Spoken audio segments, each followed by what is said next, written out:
Congress high command ने जब से पूर्व सीएम भूपेंद्र सिंह हुड्डा को हरियाणा में कांग्रेस को फ्री हैंड दे दिया है, तब से लगातार कांग्रेस पार्टी मजबूत हो रही है। अपने दम पर सरकार बनाने को लेकर के अपनी नीतियों पर अग्रसर भूपेंद्र सिंह हुड्डा को बड़ा साथ मिला है। दरअसल घोला चीका से 2019 का विधानसभा चुनाव निर्दलीय लड़ चुके देवेंद्र हंस को 30,000 के करीब वोट मिले थे और वो आज कांग्रेस में अपनी आस्था जता चुके हैं। यानी कि भूपेंद्र सिंह हुड्डा का नेतृत्व में अपने सैकड़ों साथियों सहित उन्होंने कांग्रेस पार्टी को ज्वाइन कर लिया है। इसके साथ ही कांग्रेस पार्टी को चीका से एक जबरदस्त लीड मिलती हुई दिखाई दे रही है। आपको बता दें कि देवेंद्र हंस विधानसभा चुनाव 2019 चीका विधानसभा सीट से आजाद प्रत्याशी के तौर पर लड़े थे और तकरीबन 30,000 के करीब वोट उनको मिले थे।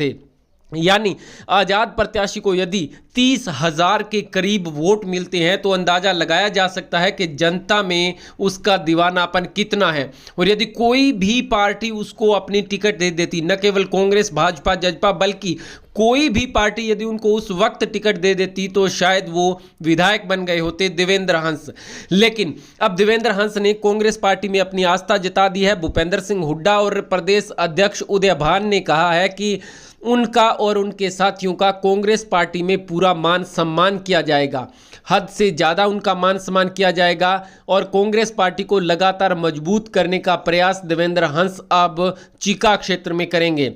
आपको यह भी बता दें कि विपक्षी दलों को इसको लेकर के बड़ा जोरदार झटका लगा है। जहां इंडियन नेशनल लोकदल पार्टी की परिवर्तन पदयात्रा से अभय सिंह चौटाला लगातार इनेलो को मजबूत कर रहे हैं, तो भाजपा जजपा को विधानसभा सत्र में भूपेंद्र सिंह हुड्डा और अभय सिंह चौटाला की जोड़ी मिल करके घेर रही है और उसका प्रतिकूल प्रभाव वहां इंडियन नेशनल लोकदल पार्टी के साथ साथ कांग्रेस पार्टी पर भी पड़ रहा है। क्योंकि जो खबरें निकल करके सामने आ रही है कि भाजपा हाईकमान जिस प्रकार से भाजपा के साथ गठबंधन रखना चाहता है, वहीं कांग्रेस हाईकमान अब क्षेत्रीय दलों के साथ कांग्रेस का गठबंधन करना चाहता है। और यह गठबंधन आपको बता दे होगा तो लोकसभा चुनाव से पहले गठबंधन होगा। पोस्ट पोल गठबंधन या पोस्ट रिजल्ट गठबंधन जो है कांग्रेस नहीं करेगी। हालांकि अभय सिंह चौटाला और ओपी चौटाला अपनी तरफ से लगातार प्रयास कर रहे हैं कि कांग्रेस पार्टी के साथ गठबंधन हो, लेकिन पूर्व सीएम चौधरी भूपेंद्र सिंह हुड्डा से जब पत्रकारों ने सवाल किया तो उन्होंने कहा कि यह आपकी बात है, हमारे पास ऐसा कोई अभी तक प्रपोजल नहीं आया है और आएगा तो इसके बारे में सोच विचार किया जाएगा। हालांकि कांग्रेस पार्टी के राष्ट्रीय अध्यक्ष मल्लिकार्जुन खड़गे ने राहुल गांधी की भारत जोड़ो यात्रा के समापन समारोह पर जम्मू कश्मीर में जिन 21 दलों को चिट्ठी भेजी थी जाने के लिए निमंत्रण दिया था, इनेलो भी उनमें से एक थी। अभय सिंह चौटाला ने कहा है कि कांग्रेस पार्टी ने बुलाया था, लेकिन जाना है या नहीं जाना यह हमने तय करना था और वो नहीं गए।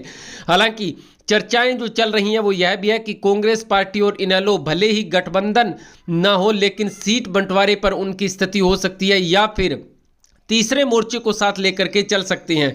लेकिन जिस प्रकार से अंतर्राष्ट्रीय जाट संसद में कल अभय सिंह चौटाला ने कहा कि 30% वोट का बंटवारा ना हो, इसके लिए वो किसी भी हद तक जा सकते हैं। यानी कि जो भी कांग्रेस पार्टी उनके साथ गठबंधन के तहत उनको सीटें देंगी वो उन पर हामी भर लेंगे। हालांकि अब जल्द ही बड़ा सियासी धमाका हरियाणा की राजनीति में होने